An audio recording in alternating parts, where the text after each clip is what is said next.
Yeah, ain't much to see there, kids, except the one letter. Actually, make that 4 letters in one word. Because, it is true, really, that DEVO is a 4-letter word. It's a very good 4-letter word. And so here it is in my introductory screen. And I am now satisfied that I'm going live Wednesday, 7 p.m. on the Facebook. And that it is safe to drop the curtain and reveal little old me, Malcolm Tent, your host, for this week's episode of Tent Talks Tunes, where the elite meet to greet and talk about music that is all right and all reet. Yes, good to be here. Good to see everybody who's in, and good to be alive. I'm going to adjust the camera angle just a smidge, because we all know that we are carrying on in the classic tradition of cable access TV, in which anything can or will go wrong. And you get to watch the adjustments made live before your very eyes. No editing, flying strictly by the seat of our pants. Yay, you could perhaps even say we don't know what we're doing, blah, blah, blah, blah, blah. The camera angle I had before looked pretty good. But then I sat down and I realized it looked very small and my backdrop looked very large. So I'm going to fix that right now so you guys can see the very exciting visuals behind me and the graphics and everything that sort of makes Tent Talks Tunes what it is. I have this tripod that I'm using and I can adjust it one leg at a time, which can be a very delicate procedure, let me tell you. All right, guys, I think we got it. I think we can see everything that needs to be seen. So, yeah, let's get right down to action, shall we? I went to go see DEVO last week in Washington, D.C. I'm going to be very honest and say that it wasn't something that was number one on my list of things to do. But my main number one squeeze, Pissy Chrissy, who... I'll take credit. I washed her brain. I took that brain of hers and gave it a good massage. I took out a soft brush and scrubbed it a little bit and kind of poked it and prodded it a little bit. And while I had that brain in my hands, I whispered some sweet nothings into it. And sure enough, she ended up being a DEVO fan. And so Pissy Chrissy said, you know what? We're going to see DEVO.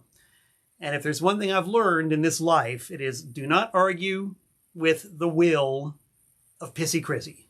Just don't do it. So I said, yes, dear, we will go see DEVO. And it turns out that the closest appearance by DEVO was in Washington, D.C. And you know what? That's great, because D.C. is a fine, fun town. I really like the city of D.C. There's lots of stuff to do, lots of things to see, good food. And so we booked ourselves a little trip, and we saw DEVO. It's the first time I've seen DEVO since the year 2014 was the last time I went to see them, when they were on their Hardcore DEVO tour. Excuse me. And so that was very exciting. That was a very short tour in which they were playing all the very early stuff, the pre-first album DEVO material. The stuff that had no commercial potential whatsoever, and as DEVO themselves said, was made without any commercial intent whatsoever. They were just making the music to entertain themselves in the dank dungeons and basements of Akron, Ohio. And they just recorded everything they did, and lo and behold, they somehow managed to intersect with popular culture and get to be kind of big and somewhat famous. So all of these early recordings that they made strictly for their own amusement had an audience. They've been bootlegged over and over and over and over again. And, frantic spuds such as myself tracked down these bootlegs with great, great diligence. Trading tapes, buying old bootleg vinyl, just keeping our ears to the ground for any trace of this wild, insane, early hardcore DEVO stuff that really didn't sound like any music that had been made anywhere on planet Earth, and to this day still doesn't. You know, no one's ever tried to emulate that particular sound because it's impossible. It's utterly unique. And when they went on tour in 2014 playing that music, you bet your sweet bippy that I made it my job to go and see those shows, and they were awesome. I saw them in Baltimore and New York City. And after that, I kind of went on a DEVO hiatus because I've seen DEVO many times over the years. They've been playing basically the same core set of songs since 1996. And so, you know, I saw them in 96, I saw them in 04, I saw them in 05, I saw them in 08. I actually saw them twice in 04. So I'd seen them play essentially the same set of songs 5 times over a 12-year period. And, you know, for me, that was good. I was perfectly happy with that. I was satisfied with that. You know, seeing that show, seeing the Hardcore DEVO show, saw them in 1988 on the Total DEVO tour, saw them in 1981 for New Traditionalists, and of course my first ever concert was DEVO at the Guzman Cultural Center in Miami on the Freedom of Choice tour. So I felt that I had a pretty good DEVO resume under my belt, and didn't really feel the burning need to go see DEVO again. But here's the beauty and the joy of it, which I will tell you after I've taken a quick slug of hickory tap. Ah, that's the pause that refreshes. Love those old woodworking chemicals and shellac that fortify the water supply around here. So anyway, the beauty and the joy of it is now that Pissy Chrissy has become a fan and really wanted to go see DEVO, I sort of got my flame rekindled, and I thought, you know, it'd be really cool to go see the guys again and do it from the perspective of being with somebody who's never seen them before, and being in the same room with a lot of people who had never seen them before, and maybe people like myself who had seen them a lot, and just sort of have a gathering of the tribe and just really enjoy the evening and enjoy the event for what it is. And it was fun. It was really great. Chrissy was very, very hardcore about getting in line early so we could be at least somewhat assured of front row center. And I'm perfectly fine with that. Over the years, I've become very accustomed to either being on the stage or right there where the action is, either playing or as, you know, somebody seeing music in a smaller venue where you are face to face with the music and the musicians and the noise and the sound. I really just have no interest in being in row J56, balcony 3, you know, somewhere over there staring at a great big screen showing an image of these little tiny itty bitty termites on a stage way down there. I might as well stay home and watch it on YouTube afterwards. But to be front and center, yes, that's the way to go. So the door time was 6 p.m. We got there around 4:30. And much to our shock, awe, and maybe chagrin, there were already people in line. Oh, there were already people in line. They were there earlier than we were. Oy vey. It was enough to make you spit nails. But before I start spitting nails, I'm gonna take a look at some comments here. Say hello to Kyle. Hello, Kyle. James Pogo asking the only question that matters, are we not men? Alan Versapellis in the house. And of course, Mike Lesser, my old pal from Florida, he asks the question, no New Traditionalists tour? Yes, I saw them in 1981. New Traditionalists. And that was hands down the best DEVO show I ever saw. Forget it. Nothing will ever top that. That 1981 New Traditionalists was peak DEVO. And I consider myself very fortunate to have seen them at a great venue like the Sunrise Music Theater. So there we are at this venue called the Anthem in DC. Hour and a half before door time. There's people in line. But what are you going to do? We got in line behind them. It ended up being some people I knew. A guy, Jim Napier, who I have known for years, but with my notoriously lousy name and face recall, did not recognize. And I'm pretty sure that any number of you people who've met me in person have probably been through the same routine. You're like, hey, Malcolm Tent, how you doing? And I'm like, have we met? Do I know you? You know, I'm like frantically trying to think, where have I met this person before? Where have I met them before? And eventually the truth will out and we will get to be reacquainted and everything's fine and wonderful. Geez, I just never get used to it though. It's embarrassing sometimes when I've known and met somebody many times over the years and I don't remember them. I just don't remember them. There's actually a song out there about that. I forget the name of the group. See, I forgot the name of the group. They're called something to the effect of Presley and Garfunkel, you know, and they've got a song called Do I Know You? And it's all about that exact same dilemma. So at least I know I'm not the only one. Anyway, turns out I knew Jim. I kind of knew a couple of the other people in line also. There were plenty of new people to talk to. We just ended up hanging out and chitting and chatting for an hour and a half, waiting for the doors to open. And it was quite pleasant. We were there on the waterfront by DC, nice breeze blowing. And it was very nice. It was very, very pleasing to see a lot of young people at the DEVO concert. There were plenty of parents with their kids. There were some very young people there on their own. Plenty of old heads like myself. It was a really interesting cross-section of ages and demographics, all united by the need to get in touch with their inner devolved selves. So we're waiting. Now, one thing that I did not know about was that there's such a thing now. I guess it's kind of like the equivalent of Easy Pass at a concert. It's like a fast track admission or something like that. Gary Childs knows what I'm talking about. Oates and Garfunkel. Yes, Oates and Garfunkel. Gary, could you at all conceivably post a link to that song if you would have the ability to do so? Because it's a great song. I only heard it a couple of times, but I was like, yes, please. You're describing my misery in great detail. So I know I'm not the only one. I'm not alone in this horrible position. Oates and Garfunkel. Oh, yes. Yes. At least I think that's what it is.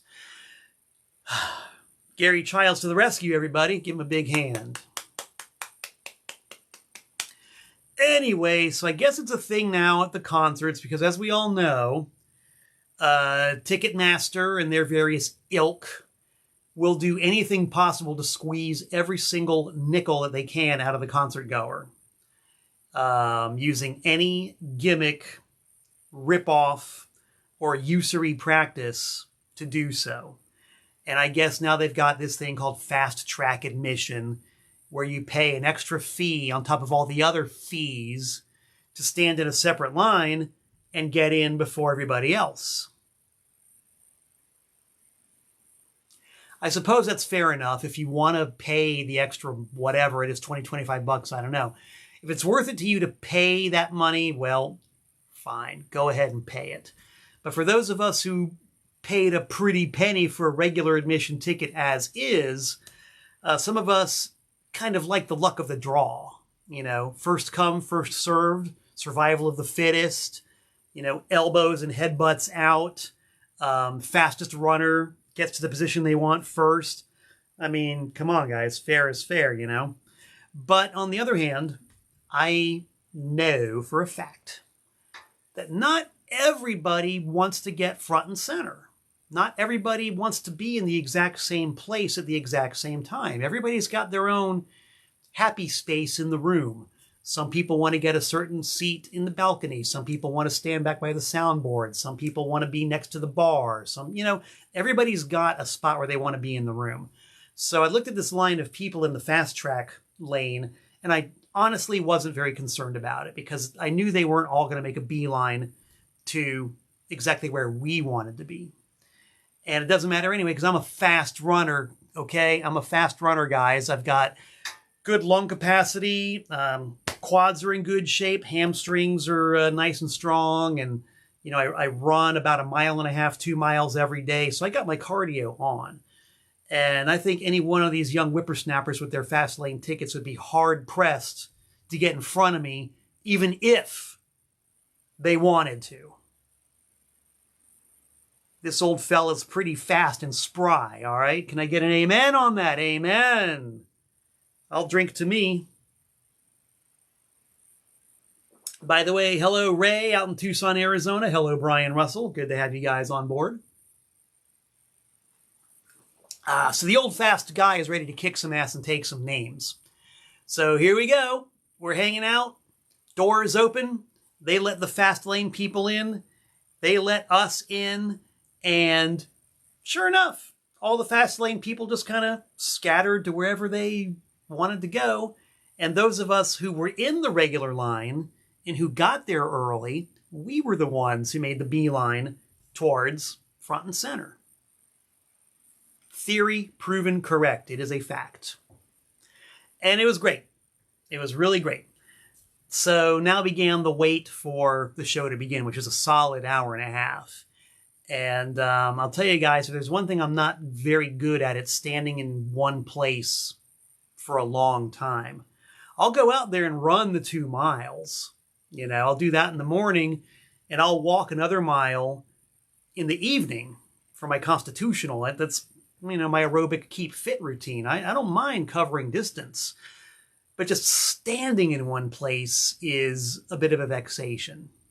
But that's kind of ameliorated by the fact that, you know, we're at the concert, we're at the event, we're surrounded by excited, happy people, and everybody's waiting for the show to begin.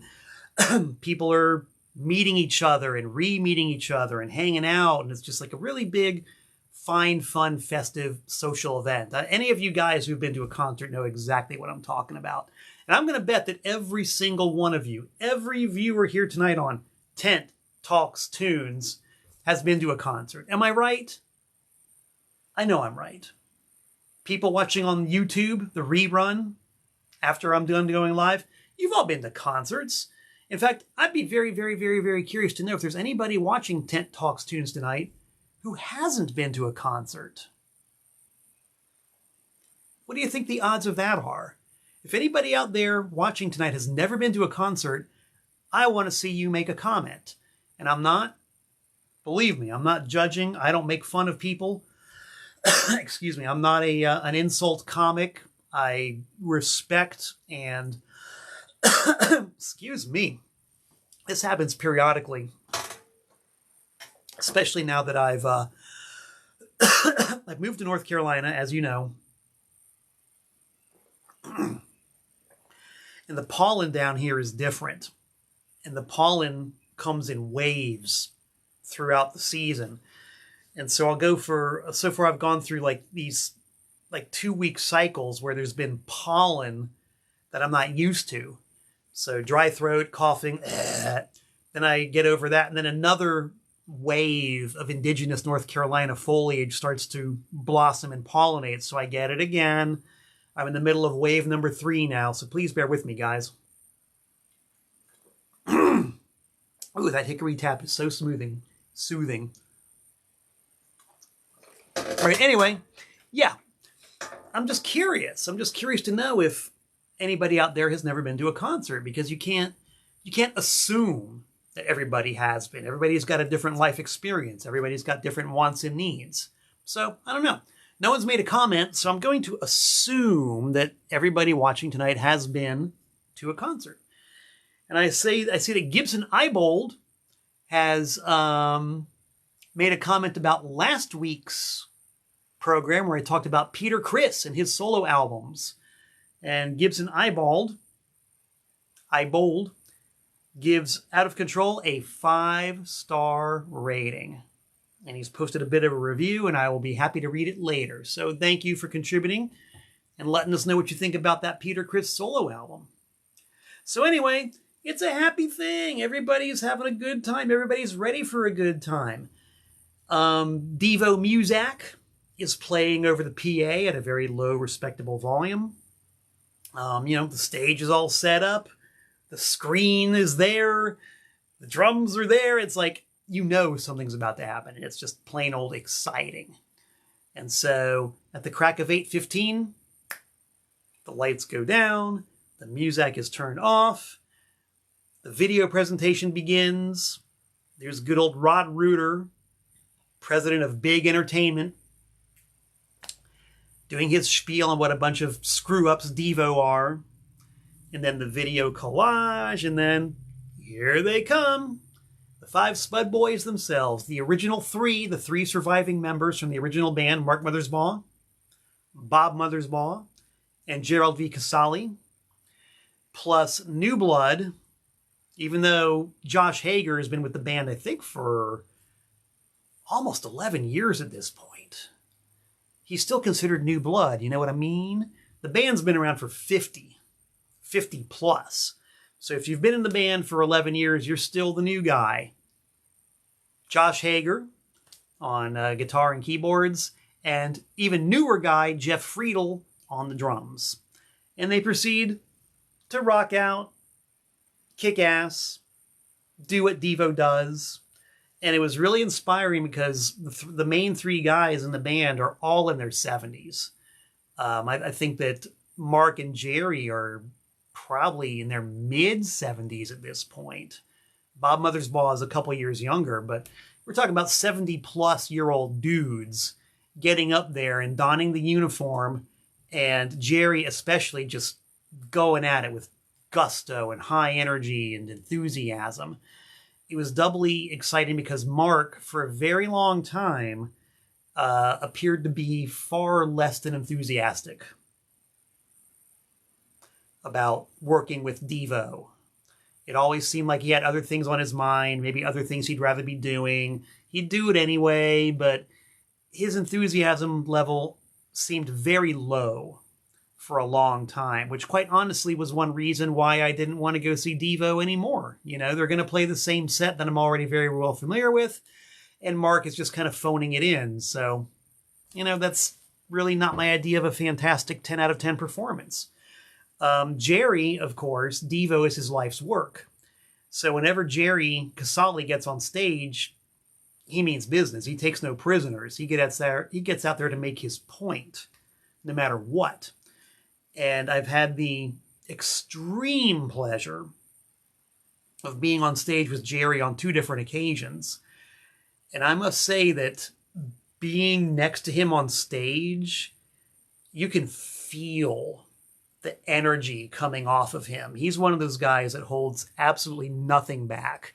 It's like he is projecting every iota of force that he has out when he's on stage. And you can feel it. I mean, it's one thing to see it from out there in the crowd, something else to be next to the guy on stage and feel it coming at you. It's really quite inspiring.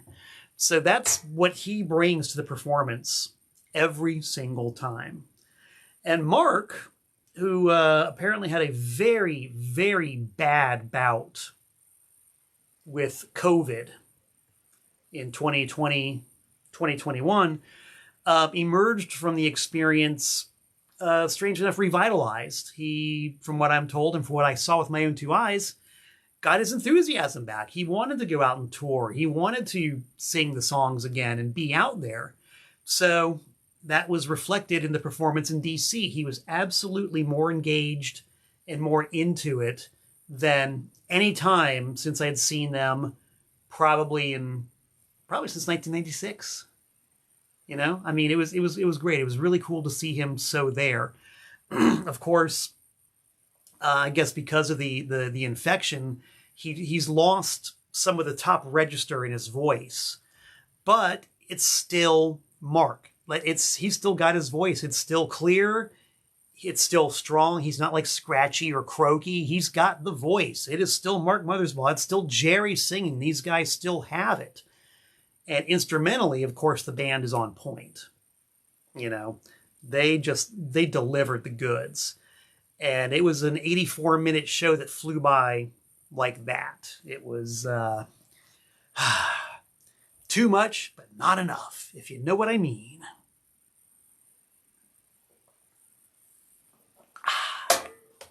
Brian Russell says, define concert. Well, yeah, that is kind of a broad term to use, isn't it?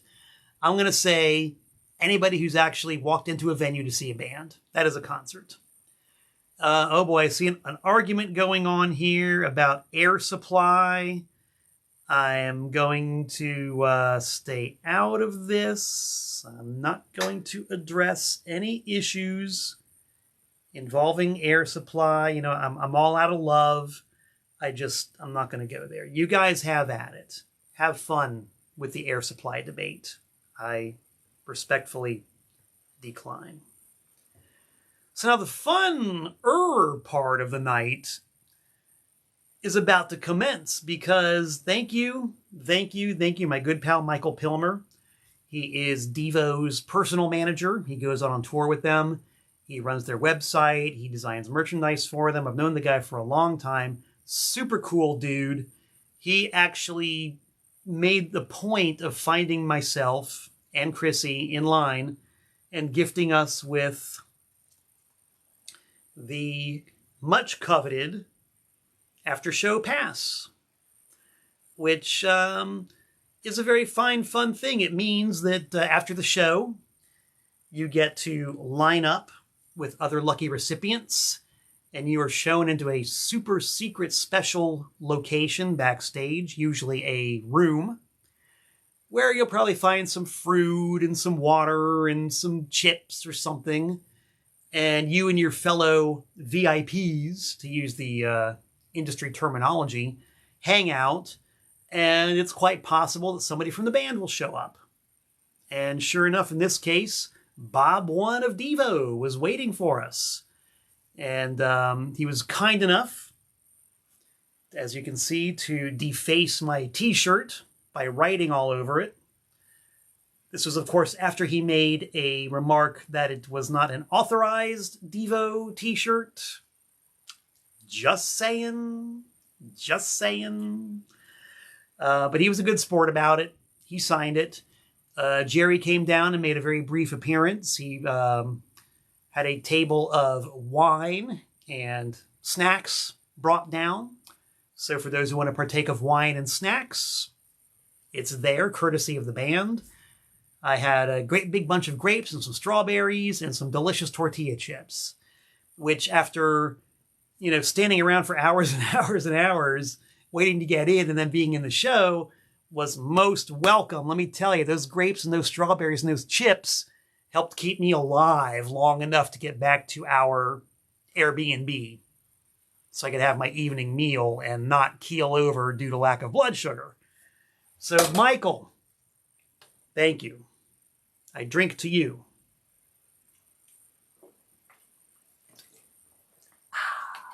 So that was fun. There was also DEVO swag to be had. A gentleman who was in line in front of us was handing out these really swell DEVO pins. I got one. Chrissy got one.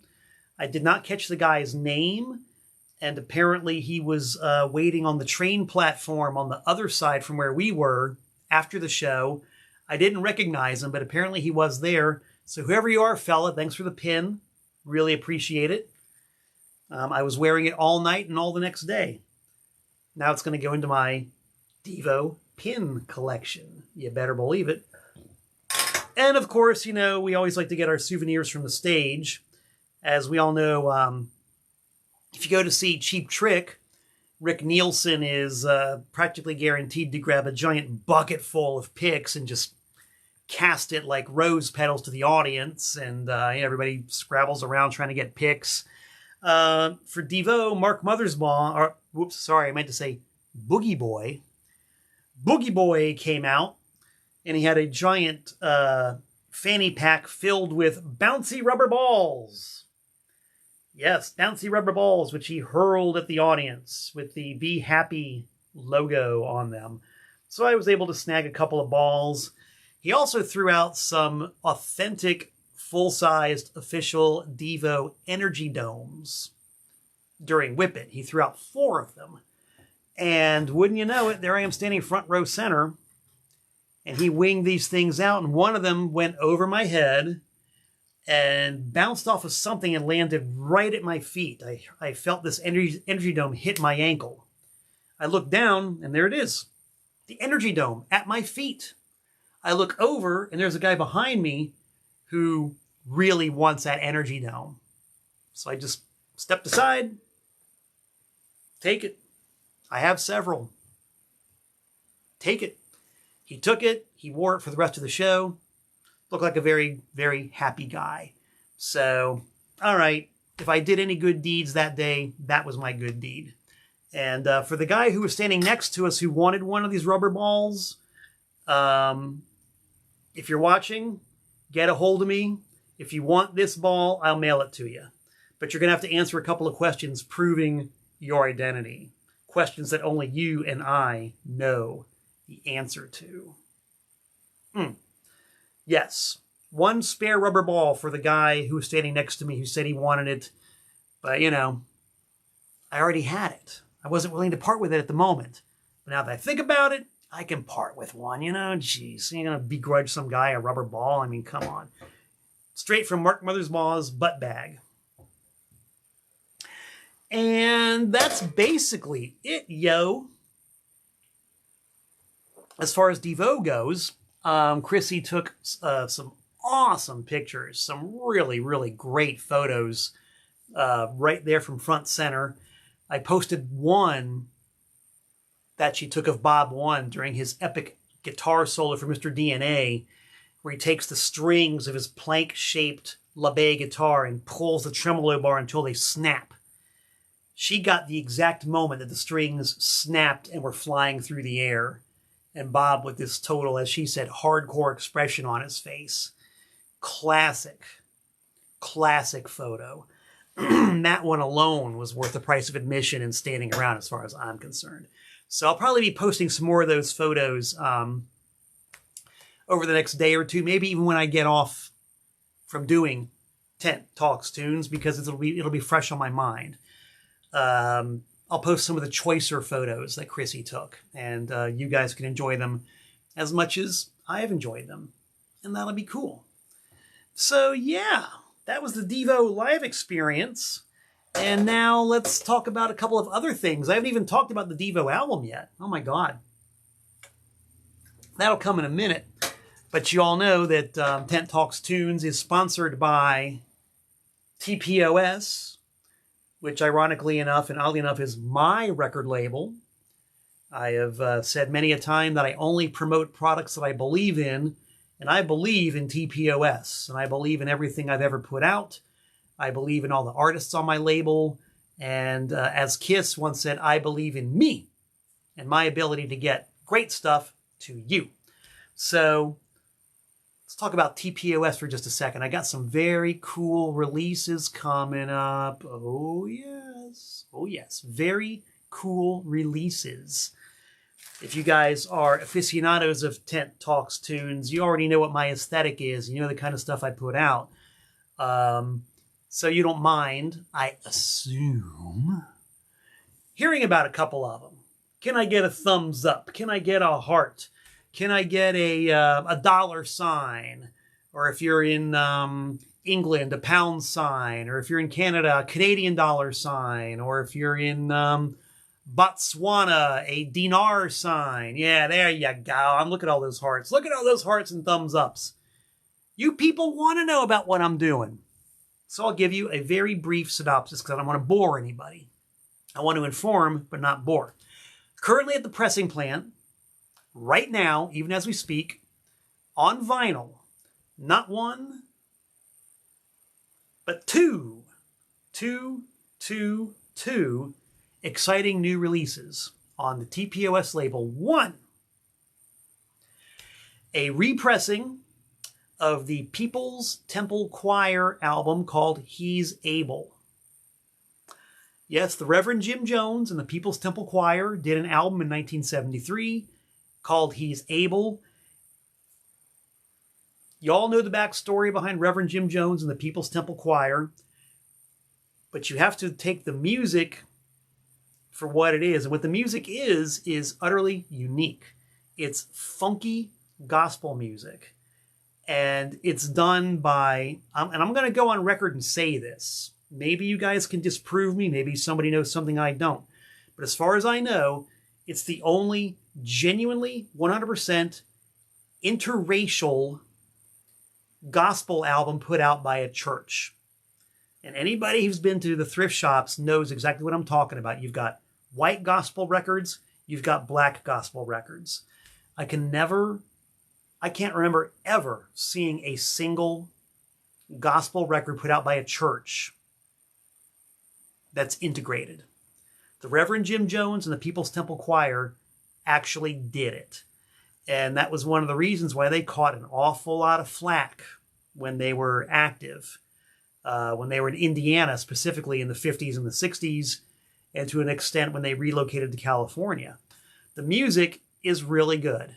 The music stands on its own. The lyrics, the lyrics are what they are. They're all veiled references to Jim Jones. But if you don't know that, what you're hearing is gospel music done with some real brio, and it's funky and it's good. So I'm very happy to give this album its first vinyl reissue since 1973. That's at the pressing plant. Can I get an amen? Brian Russell says that funky gospel music is his forte. I'll drink to that. Ray Gelman says, is it musically tolerable? Absolutely. It's really good. If you just heard it blind, not knowing the backstory, I think you would like it. I really do. And that's what it all boils down to. The music. It has to be good. So that's coming out on vinyl. Also on vinyl right now, one that I haven't talked about a whole lot. It's a split 12-inch EP. The name of it is called Beautifully Ugly. One side is music by Tiny Tim. The other side is music by G.G. Allin. And you might wonder, what on earth do those guys have in common enough to justify doing a split EP with the two of them? Well, guys, you might be surprised. I think the title, Beautifully Ugly, kind of gives you a good jumping off point. And I'm doing this in conjunction with my good pal Mark Robinson of Ponk Media. He's the guy who originally recorded this music with Tiny Tim and G.G. Allin. Now, I have to stress, it's not the two of them playing together. It's not the two of them at one time. It's two completely different sessions, a G.G. session and a Tiny Tim session. But we've had a number of long conversations about how much in common those guys actually had. And that's the key to this release. Both of those guys were very similar in a lot of ways. So that's what we're going to address. He's writing some liner notes for it, and I'm personally very excited to see what he comes up with. Mark's got a great YouTube channel called Ponk Media, where he talks in depth about the making of a lot of the music on his label, whether it be Tiny Tim, G.G. Allin, Sleepy LaBeef. I don't think he's talked about Nervous Norvis yet, but he's got some Nervous Norvis tracks that are exclusive. He almost did a record by Abdullah the Butcher. I mean, this guy's got some stories, and he's a very good storyteller. So if you want to check out the Ponk Media channel on YouTube, I practically guarantee satisfaction. What else have I got coming out? I'll tell you about two more.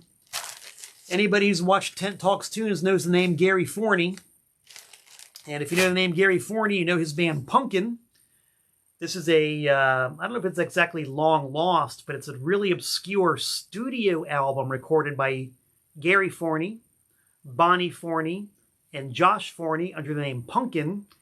And this will be coming out on cassette on TPOS, along with a brand new Gary Forney album called Return of the King. This is Gary Forney using AI technology to bring his songs to life. I'm not going to go in depth about Gary Forney's background. I would hope you know it by now, having been a longtime viewer of Tent Talks Tunes. But I'm really stoked to have two different Gary Forney releases coming out pretty dang soon on cassette. So keep your eye on this social media platform. And the last thing I want to tell you about is something I talked about in the past. An extremely bizarre, weird 8-track that I found in a random job lot of old sealed 8-tracks. And in fact, I can give you guys a bit of a visual right here if you want to just give me a second. I'm going to take 2 steps that way and I'm going to grab you a visual, okay? Just hang on a second. I promise I won't be gone long. I'll keep talking so you guys know that I haven't abandoned you. I'm going to say a few things while I'm over here grabbing some visuals, okay? Now, everybody knows, once again, if you know me, you know I love to release music on 8-track. The only way to do it is to find job lots, just random mixed assortments of old 8-track dead stock. And it has to be new sealed 8-tracks. I don't repurpose used 8-tracks. They have to be in mint condition. So I'm always on the prowl for new sealed dead stock. You know, stuff like, what do we got here? Barry Manilow. Who's this? I don't even know who this is. B.W. Stevenson. Who the hell is B.W. Stevenson? I don't even know who B.W. Stevenson is. Blood, Sweat, and Tears, one of their latter-day albums, which I love Blood, Sweat, and Tears, but I tried to play this one. It ain't very good. It's boring fusion music. Oh, look, another one of those Blood, Sweat, and Tears. My God, we got plenty of them. Rick James. I mean, that's pretty cool, Rick James, but am I going to be able to sell this as is on 8-track? I kind of doubt it. What else have we got here? Oh, did somebody say Daryl Hall and John Oates? Well, there's a Hall & Oates 8-track. Sure, Hall & Oates are cool, but what am I... It has no sell value. Let's see. Who else joins our rogues gallery here? Ooh, this one I'm actually... Charles Mingus. This might be cool. I might be able to do something with this other than record over it. And what do we got here? Canned Heat. Yes, Canned Heat, a band who I never liked anyway, so I'm happy to record over this one. Anyway, that's what I do. I buy these sealed job lots of 8-tracks. I crack them open, I bulk erase them, and I record interesting stuff over them, like Gary Forney, for example, or the People's Temple Choir, or G.G. Allen. It's cool. It's fun. So I was going through one of these job lots of 8-tracks, and, you know, amongst the usual Barry Manilow and later-day Blood, Sweat, and Tears, I found this really weird-looking one. It looked like one of those stereotypical counterfeit bootleg 8-tracks that you find that you used to be able to find at the truck stops. You know, it's just completely generic, Muzak-y sort of cover art. Very bad typeface. You could tell it's a cheap piece of junk. But, you know, they would do these knockoffs of whatever was popular during the day.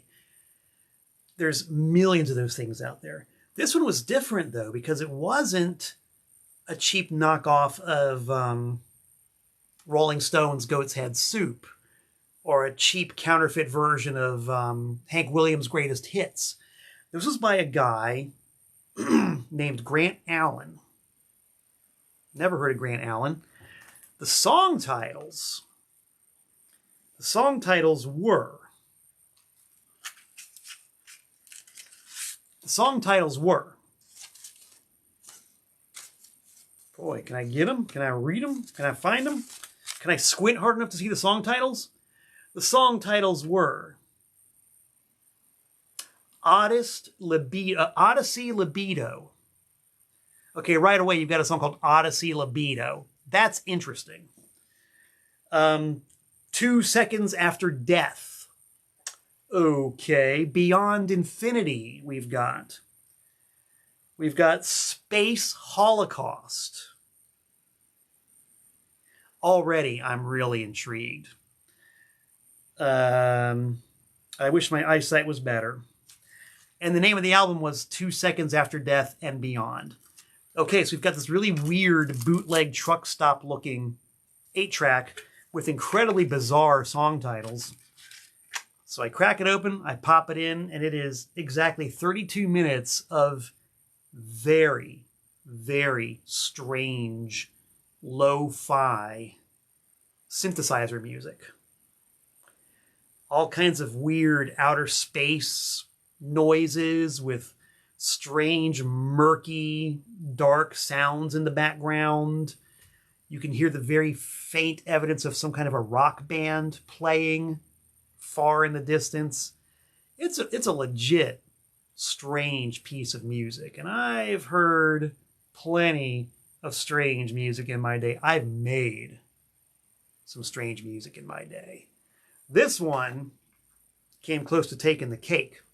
So, couldn't find anything at all about this guy Grant Allen. It was a total mystery, you know, even with the resources of the internet. Not a trace of Grant Allen or an album called, whatever, 2 Seconds After Death. Nothing. Zero. Zilch. So, take a sip of water. I put out a general post on one of the 8-track collector groups that I belong to. Yes, I am that freaky and geeky about 8-tracks. I belong to 2 different 8-track collectors groups. So I put out a post about this saying, I found this thing. What the hell is it? And sure enough, I got some replies. Nobody knew who Grant Allen actually was, but they said that it sounds very, very similar to this guy named Nik Raicevic. And so I did some research on this guy Nik Raicevic, and sure enough, this dude Nik Raicevic put out a few albums in the 70s going into the 80s, all independent productions with similar song titles and almost identical music. So, okay, there's no proof that Grant Allen is the same as Nik Raicevic, but I cannot imagine that they're 2 different guys. So, I mean, who's even heard of Nik Raicevic anyway? Apparently there are a few cognoscenti out there who know who Nik Raicevic is and were able to connect the dots.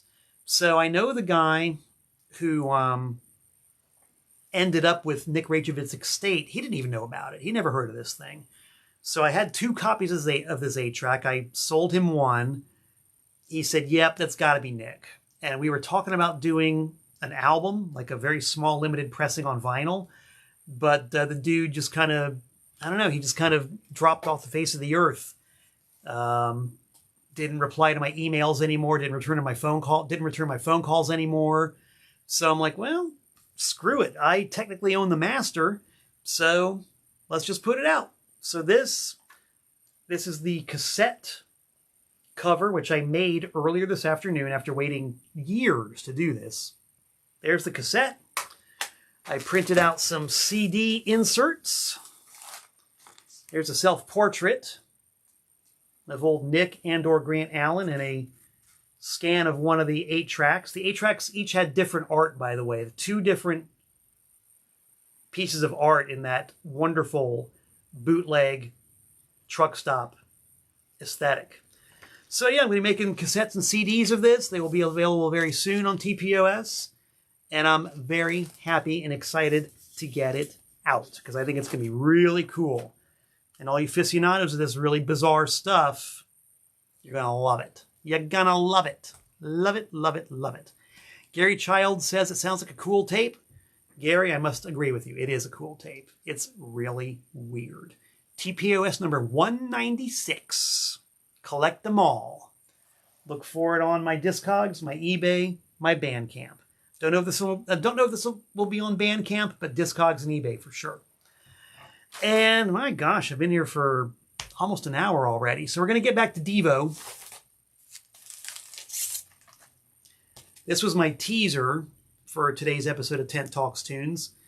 And, you know, going to see that concert just really made me once again, like I've ever forgotten, but it really put me back in touch with why I love this band so much. You know, when I bought this record in 1978, when it first came out, it was a complete and utter enigma. Because you got to remember, no internet.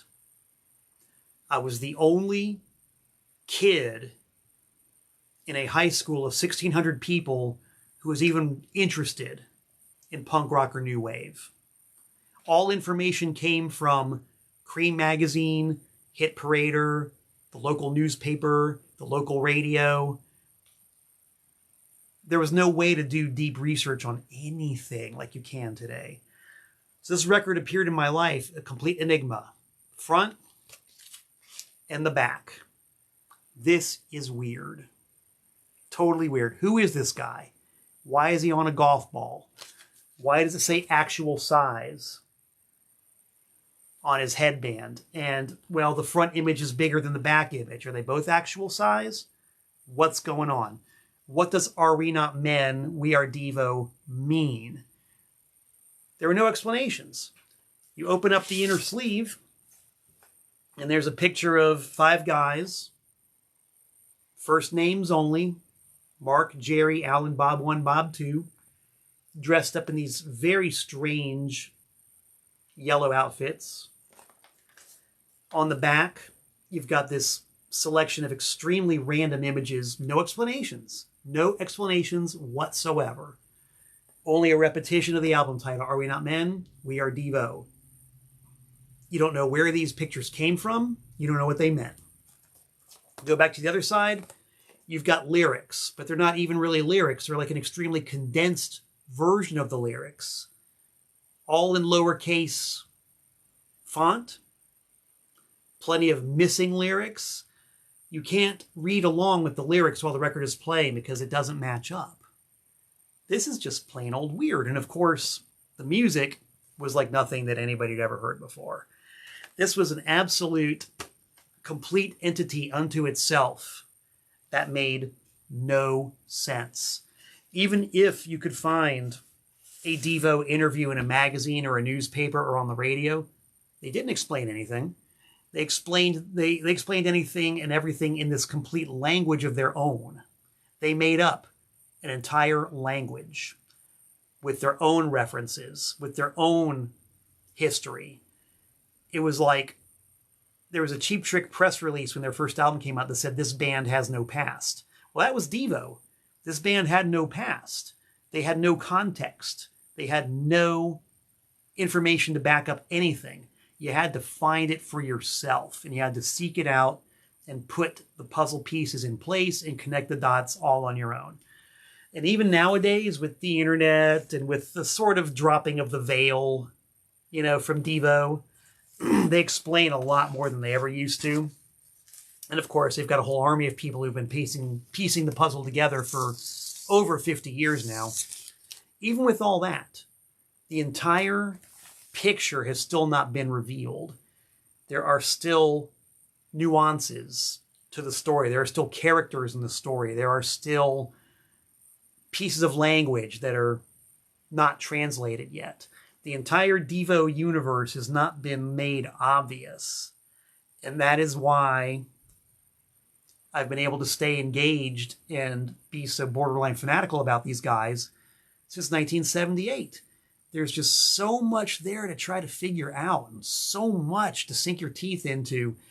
It's like, these guys were doing role-playing and creating virtual reality decades before there was such a thing. They were so ahead of the curve and so ahead of their time in so many ways. So much of what they were talking about in 1978 has come or is coming to pass. And it's like a new revelation every time it does.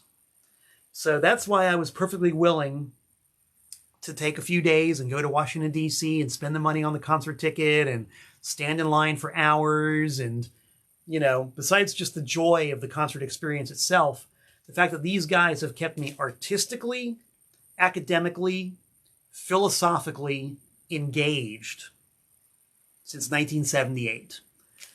And man, what a long, strange, and fun trip it's been. So yes, I'm a happy guy. That's pretty much why I love DEVO so much. And that's why this little guy right here, who speaks no English whatsoever, but does know the sound of his loyal hairless monkey. When he hears this guy talking all day and all night, he knows that something's up. He knows that he's going to make an appearance on camera. And he's going to hog the camera, and he's going to be the star of the show. Yes, it's Harry the cat. Everybody say hi to Harry. All right. Harry says hi. He doesn't want to wave, but I can make him wave. Yeah. So Harry has heard plenty of DEVO music and heard lots of DEVO philosophy. He doesn't know what it is. He doesn't care. As long as he gets his litter box changed every day and gets his cup of slop every morning. He's a happy guy. So there you go, guys. It ended up being an entire episode about DEVO, plus some TPOS shill. I do, as always, invite you to check out my Discogs, my Facebook, my Bandcamp, my eBay, and help keep this guy fed and happy. I personally expect to be back in about 167 hours. In between now and then, of course, I will have played on stage with my new wave duo called Devolver at the Visual Light Theater in Charlotte, opening for the Alice Cooper tribute band Love It to Death. If I don't see you there, I'll see you, I hope, in about 167 hours. Until we meet again, this is, of course, Malcolm Penn saying so long from the Tar Heel State.